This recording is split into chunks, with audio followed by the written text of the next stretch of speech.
Hello, this is my introduction to my higher education, where I review books that have helped me better my life and further my higher education.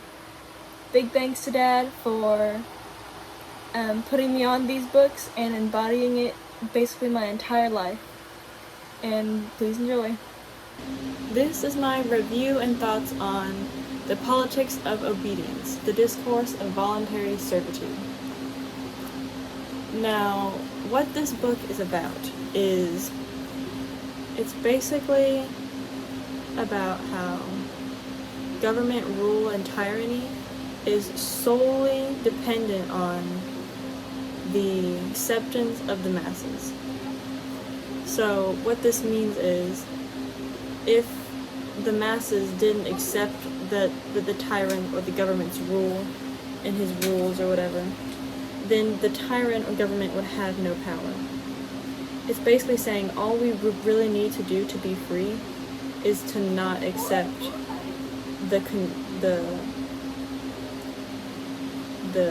government or the tyrant's rule.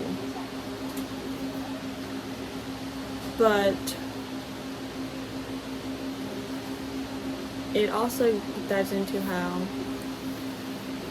most people would rather follow the masses than stand up for what they believe or stand up for their freedom. And it's this going with the masses that gives the tyrant or the government power. Because if the masses said, no, I want to be free, then what can that one person do about the masses saying that or doing that? And really what he's saying is, it takes a bold, passionate person to stand up for freedom and what they believe in. To achieve the good they desire, the bold do not fear danger. The intelligent do not refuse to undergo suffering. It is the stupid and cowardly who are neither able to endure hardship or vindicate their rights. They stop at longing for them, and lose through timidity the will to claim their rights, though they still long for them.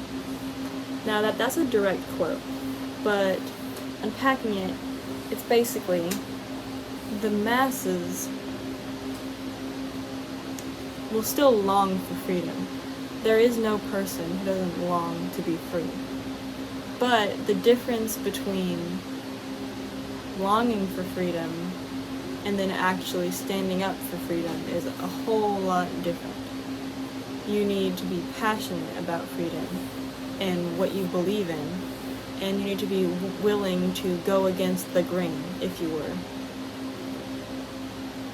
And for that, most people tend to stray towards timidity and just going along with the masses because they're too afraid or cowardly to endure the hardship or suffering or challenge that it is to stand up for freedom and what you believe is right. And that's kind of what this whole book is about. It's that if the masses really wanted freedom, then all they had to do was say, I don't want to do that, or I'm not going to do what you say. Basically, all they have to do is stand up for freedom, and there would be no government, no tyrant. And I think it's crazy that this was made in medieval times, yet if you read it, or if you kind of understand what I've been saying about it, it doesn't really sound the situation doesn't sound that different from now.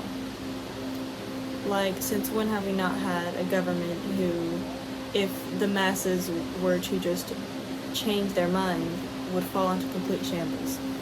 If the masses wanted to actually fight for their freedom, then the government would have no power over them. And that's true then and now, and really all throughout history. And yep, that was The Politics of Obedience, the Discourse of Voluntary Servitude by Etienne.